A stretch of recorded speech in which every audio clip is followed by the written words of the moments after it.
नमो नमः। एमए उत्तरार्ध के चतुर्थ प्रश्न पत्र में कुमार संभव का प्रथम और द्वितीय सर्ग परीक्षा के लिए निर्देशित है। अतः आज हम कुमार संभव के जो रचनाकार महाकवि कालिदास के बारे में सामान्य परिचय प्राप्त करेंगे। महाकवि कालिदास का जो समय है वह स्थिति काल ईसा पूर्व प्रथम शताब्दी माना जाता है, परंतु कालिदास की स्थिति काल संस्कृत मनुष्यों के लिए काफ़ी विवाद का विषय रहा है। आलोचकों ने अपने अपने भिन्न मत प्रस्तुत करके इनका स्थिति काल ईसा पूर्व प्रथम शताब्दी से लेकर ईसा की षष्ठ शताब्दी तक निर्धारित किया है। यथा हरिप्रसाद शास्त्री व डॉक्टर फर्ग्यूसन ने इनका स्थिति काल छठी शताब्दी निर्धारित करने का प्रयास किया है। प्रोफेसर के.बी. पाठक, डॉक्टर रामकृष्ण गोपाल भंडारकर व साहित्य आचार्य पंडित राम अवतार शर्मा ने इनका स्थिति काल चंद्रगुप्त द्वितीय गुप्त काल यानी चतुर्थ शताब्दी मानने का प्रयास किया है। अन्य आलोचकों या इतिहासकार इनका स्थिति काल ईसा पूर्व प्रथम शताब्दी निर्धारित करते। संस्कृत साहित्य में कालिदास का समय निर्धारण के समय कोई निश्चित नहीं है, लेकिन फिर भी अलग अलग साहित्यकारों ने अलग अलग इसका निर्धारित करने का प्रयास किया है। वास्तविक या अगर अधिक मान्य मत अगर माने तो अधिकतर इतिहासकारों ने कालिदास का समय ईसा पूर्व प्रथम शताब्दी ही निश्चित किया है, जो सही एवं सत्य प्रतीत होता है। इसके समय निर्धारण के लिए निम्न तथ्य विशेषतः हम प्रस्तुत किए जा सकते हैं, जिसमें पहला अगर हम माने इस स्थिति काल को मानने का तो कालिदास के द्वारा रचित मालविका अग्निमित्रम नाटक का नायक अग्निमित्र है। इतिहास अनुसार अग्निमित्र 184 ईस्वी पूर्व सुकवंशीय राजा हुए हैं, अतः कालिदास का समय 184 ईस्वी पूर्व के पश्चात ही सिद्ध होता है।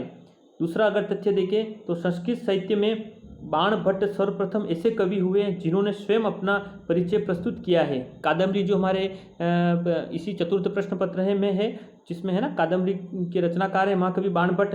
तो बाण भट्ट ने एक जगह कालिदास की प्रशंसा की है। इस आधार पर इनका समय बाण भट्ट के समय यानी बाण भट्ट का जो समय है हमारा, जो राजा हर्ष के शासनकाल में थे, तो 606 ईस्वी से 648 ईस्वी से पूर्व सिद्ध होता है। फिर तीसरा अगर हम देखें तथ्य तो 634 ईस्वी में प्राप्त जैन कवि रवि कृति के द्वारा रचित एहेलो शिलालेख में रवि कृति ने स्वयं को कालिदास व भारवी के समकक्ष कवि माना है, अतः इनका स्थिति काल 634 ईस्वी पूर्व से सिद्ध होता है।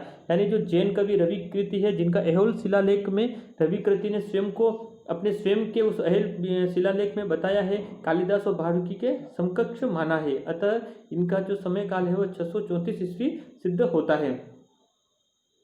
ज्योति विद्याभरण नामक ग्रंथ के अनुसार कालिदास की गणना महाराज विक्रमादित्य के 9 रत्नों में की जाती थी। जो 9 रत्न माने जाते हैं विक्रमादित्य के शासनकाल में है ना, उस समय बताया कौन कौन थे वो, जिसमें देखिए धन्वंतरी, क्षपणक, अमर सिंह, शंकु, वेताल भट्ट, घटकपर, कालिदास, वराहमिहिर और वररुचि। तो जिसमें कालिदास जी का नंबर उस ज्योति विद्याभरण ग्रंथ के उस श्लोक के अनुसार उनका जो समय है स्थान 7वें स्थान पर आ रहा है। इस आधार पर मान सकते हैं कि महाराज विक्रमादित्य के 9 रत्नों में भी कालिदास थे। तो ये 9 विक्रमादित्य के सभा के रत्न थे। इतिहास में शकों को पराजित करने वाले उज्जैन के राजा विक्रमादित्य का समय प्रथम शताब्दी ईस्वी पूर्व निश्चित है। इनके द्वारा 57 ईस्वी पूर्व मालव संवत यानी विक्रम संवत चलाया गया था। इस आधार पर कालिदास का समय ईसा पूर्व प्रथम शताब्दी निश्चित सिद्ध होता है। इतिहास के अनुसार गुप्तवंशी राजा चंद्रगुप्त द्वितीय द्वारा विक्रमादित्य की उपाधि को धारण किया गया था एवं मालव संवत का नाम परिवर्तन कर विक्रम संवत रखा गया। इसी चंद्रगुप्त द्वितीय के दरबारी कवि महाकवि कालिदास माने जाते हैं। सर्वग्राही अगर मत देखें तो ईस्वी पूर्व प्रथम शताब्दी में राजा विक्रमादित्य के समय कालिदास थे, यही मत सर्वाधिक ठीक प्रतीत होता और यही ग्रहण करने योग्य है। अगर इनके जन्म स्थान के बारे में देखें तो कुछ आधुनिक शोधकर्ताओं के अनुसार इनका जन्म स्थान ग्राम कबीलठा, जिला चमोली, गढ़वाल, उत्तराखंड निर्धारित किया गया है, लेकिन प्राचीन मान्यता अनुसार जन्म स्थान इनका उज्जैन या कश्मीरी माना जा सकता है। जन्म स्थान के बारे में भी कोई अगर हम देखें तो कोई ठीक ठाक प्रमाण नहीं माना जाता है, लेकिन कुछ उज्जैन या कश्मीर भी माना जाता है। जाति से ये ब्राह्मण एवं शिव भक्त माने जाते हैं, ऐसा उल्लेखित किया गया है। तो महाकवि कालिदास का अगर समय सर्वाधिक जो मत माना जाए वैसा पूर्व प्रथम शताब्दी ही निर्धारित किया जा सकता है। संस्कृत साहित्य में कालिदास जी के समान अन्य कोई कवि नहीं हुआ माना जाता है। यथा पुरा कवि नाम गणना प्रसंगे कनिष्ठिका अधिष्ठित कालिदास यानी पुराने कवियों में अगर कवियों की जो गणना की जाती थी तो उसमें महाकवि कालिदास को कनिष्ठ का अंगुली के अंतर्गत उनका स्थान निर्धारित किया गया था। इसके अलावा आचार्य राजशेखर ने भी संस्कृत साहित्य में कालिदास नामक 3 कवि होने का उल्लेख किया है। उन्होंने अलग अलग कवियों के संदर्भ में वहाँ पर बताया है। जयदेव कवि के द्वारा स्वरचित प्रश्न राघव रचना में भी कालिदास को कवि कुल गुरु की उपाधि दी गई है। प्रश्न प्रतियोगी परीक्षा में भी आता है बहुत में कि कालिदास को कवि कुल गुरु की उपाधि किसने दी, तो जयदेव कवि के द्वारा दी गई थी और जयदेव कवि ने यह उपाधि प्रश्न राघव रचना में दी है। महाकवि कालिदास उपमा अलंकार के सर्वाधिक प्रिय कवि माने जाते हैं, है ना। वो श्लोक भी है अपना कि उपमा कालिदासस्य भारवे अर्थ गौरवम दंडिन पद लालित्यम मागे संति त्रयो गुणा। और एक आता है कालिदास ने दीपशिखा की जो उपाधि वो रघुवंश में है। रघुवंश महाकाव्य के 6ठ सर्ग में इंदुमती की उपमा दीपशिखा से दिए जाने के कारण इनको दीपशिखा कालिदास भी कहा जाता है। तो दीपशिखा की जो उपाधि रघुवंश में है, इंदुमती स्वयंवर की जो घटना है उसमें कहा जाता है। जो श्लोक भी वही है कि संचारिणी दीपशिखेवरात्रो यम यम व्यतियाय पतिम वरासा नरेंद्र मार्ग पट इव प्रपद्ये विवर्ण भावम सस भूमि पालह। कालिदास द्वारा अपनी रचनाओं में वैदर्भी रीति का प्रयोग किया गया है। आचार्य दंडी के अनुसार वैदर्भ मार्ग को कालिदास द्वारा उन्नत शिखर पर पहुंचाया गया है। कालिदास यद्यपि अपनी उपमाओं के लिए अधिक प्रसिद्ध माना जाते हैं, परंतु किसी अज्ञात कवि ने उपमा के स्थान पर अर्थांतरन्यास अलंकार के प्रयोग में भी इनकी विशेषज्ञता स्थापित की है, जिसमें बताया है कुछ ये उक्ति मिलती है कि उपमा कालिदास नो उत्कृष्टति मतम मम अर्थांतरन्यास विन्यास से कालिदासो विशेष्यते। ये किसने लिखा है, ये मान अज्ञात कवि है, लेकिन उन्होंने इनको अर्थांतरन्यास अलंकार में भी इनकी विशेषता को प्रतिपादित किया है। महाकवि कालिदास के द्वारा रचित निम्न 7 रचनाएं बहुत प्रसिद्ध है, जिनमें 2 महाकाव्य हैं। कौन कौन से, कुमार संभव और रघुवंश, है ना। तो कुमार संभव हमारे एम.ए. उत्तरार्ध के चतुर्थ प्रश्न पत्र में, जिसमें 17 हमारे है। इसमें जो इसके अंतर्गत हम कुमार संभव का प्रथम और द्वितीय सर्ग हमारे पढ़ने के लिए संकलित है। और 2 महाकाव्य हैं, कुमार संभव और रघुवंश। फिर है इनका गीति काव्य, जिनको खंड काव्य भी कहा जाता है, जिसमें मेघदूतम और ऋतुसंहारम माने जाते हैं। और इनके 3 नाटक हैं, अभिज्ञान शाकुंतलम, विक्रमो उर्वशीम और मालविका अग्निमित्रम। तो कुल कितनी रचनाएं हो गई है, 7 रचनाएं हो गई। कौन कौन सी, महाकाव्य, कुमार संभव और रघुवंश, है ना। कुमार संभव में 17 सर्ग है और रघुवंश में हमारे 19 सर्ग है। और गीति काव्य, खंड काव्य, मेघदूतम जो 2 भागों में पूर्व मेघ और उत्तर मेघ में विभाजित है, जो गीति काव्य खंड काव्य की श्रेणी में आता है। और फिर हमारा ऋतुसंहारम इसके पश्चात हमारा इनके द्वारा है, जिसमें कुल 6 सर्गों में ये विभाजित है और इसमें कुल श्लोक संख्या 144 है। इसके बाद हमारा नाटक, जिसमें अभिज्ञान शाकुंतलम नाटक है, जो आपने सेकंड ईयर में भी पढ़ा होगा। फिर विक्रमो उर्वशीम और मालविका अग्निमित्रम है। कालिदास की जो सर्वप्रथम रचना वह ऋतुसंहारम जो खंड काव्य वह माना जाता है। कालिदास की सर्वप्रथम अगर नाट्य रचना पूछी जाए तो वह मालविका अग्निमित्र है। और कालिदास का सर्वप्रथम रचित महाकाव्य कुमार संभव है। अगर काल कर्म के अनुसार कालिदास की रचनाओं को हम देखें तो काल कर्म के अनुसार रचनाएं कौन कौन सी आएगी, ध्यान से सुनिए। पहली इनकी रचना आएगी ऋतुसंहारम, दूसरी आएगी कुमार संभव, तीसरी आएगी मालविका अग्निमित्रम, फिर चौथी आएगी विक्रमो उर्वशीम, फिर आएगी 5वीं आएगी इनकी मेघदूत, और 6ठी आएगी रघुवंश, और 7वीं आएगी अभिज्ञान शाकुंतलम। ठीक है ना। कौन कौन सी आएगी कालक्रम के अनुसार, पहली ऋतुसंहारम, दूसरी कुमार संभव, तीसरी मालविका अग्निमित्रम, चौथी विक्रम उर्वशी, 5वीं मेघदूत, 6ठी रघुवंशम और 7वीं अभिज्ञान शाकुंतलम।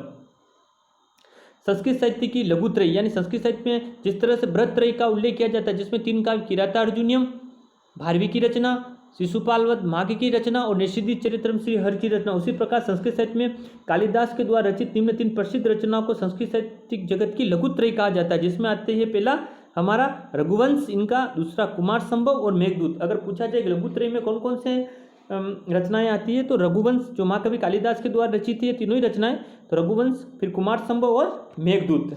तो आप इनका ध्यान रखिए, ये तीनों रचनाएं इनके द्वारा पूछी जाती है।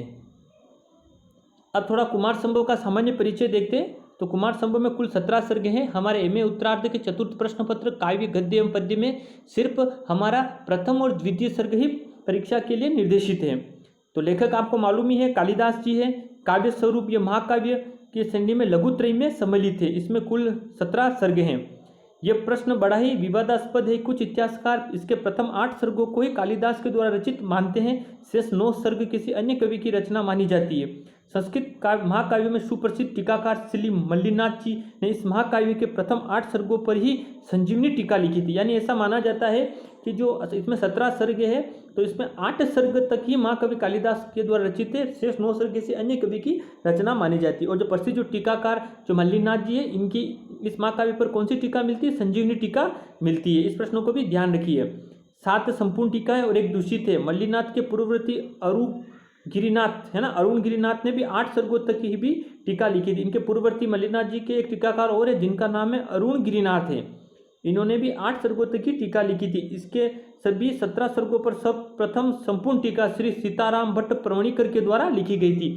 तो कभी प्रश्न पूछा जाए संपूर्ण अगर टीकाकार है तो वो है सीताराम भट्ट प्रवणिकर के द्वारा लिखी गई है। इसके प्रथम 8 सर्गों में सिर्फ पार्वती के विवाह एवं दाम्पत्य जीवन का वर्णन किया गया है। कुमार कार्तिकेय के जन्म का वर्णन 11वें सर्ग में वर्णित है। अगर इसका उपजीव्य माना जाए तो कुछ जगह इसका श्रीमद् भागवत पुराण और माना जाता है। इसके अलावा शिव महापुराण तथा स्कंद महापुराण भी इसका स्रोत माना जाता है। इसका प्रधान रस वीर रस माना जाता है। रीति वैदर्भी है और गुण इसमें प्रसाद व माधुर्य है। इस बात का आप ध्यान रखिए। प्रधान रस वीर रस है इसका। कुमार संभव का रीति वैदर्भी है। गुण इसमें प्रसाद व माधुर्य। और कुमार संभव का जो स्रोत है वह शिव महापुराण तथा स्कंद पुराण है। और कुछ जगह उपजीव्य श्रीमद् भागवत पुराण को भी माना गया है। कथानक तारकासुर का वध करने के लिए शिव पार्वती के संगम से स्कंद कुमार, जिन्हें कार्तिकेय के जन्म एवं तारकासुर के वध की कथा का वर्णन इन 17 सर्गों में उल्लेखित है। ये 17 सर्गों में ये कथा विभाजित है। हमारा प्रथम और द्वितीय सर्ग इसमें संकलित है। जो प्रथम सर्ग की अगर प्रमुख घटनाएं देखें तो इसमें हिमालय का वर्णन है, पार्वती जन्म वर्णन है, पार्वती के सौंदर्य का नक्षिक वर्णन प्रस्तुत किया गया है। दूसरे सर्ग में तारकासुर से पीड़ित देवताओं के द्वारा परमपिता ब्रह्मा की स्तुति को उल्लेखित किया गया है। और इसमें प्रधान रस मैंने बताया आपको, वीर रस से अंग रूप में सभी रसों का यथास्थान प्रयोग है। प्रमुख छंद देखें तो इसमें उपजाति छंद का सर्वाधिक प्रयोग किया गया है। अनुष्टुप भी है। प्रमुख पात्र शिव, पार्वती, हिमालय, मेना, नारद, कामदेव, तारकासुर, कार्तिकेय हैं। कुमार संभव का पंचम सर्ग इस काव्य का सबसे श्रेष्ठ सर्ग माना जाता है। अगर कुमार संभव का श्रेष्ठ सर्ग माना जाता है तो वह पंचम सर्ग को माना जाता है। कुमार संभव के सप्तम सर्ग के 7 पद्य रघुवंश में भी 7वें सर्ग में बिना किसी परिवर्तन के यथावत शामिल किए गए। यानी कुमार संभव का अगर जो 7वां सर्ग है उसके जो 7 पद्य रघुवंश में भी 7वें सर्ग में बिना किसी परिवर्तन के यथास्थान इसमें शामिल किए गए हैं।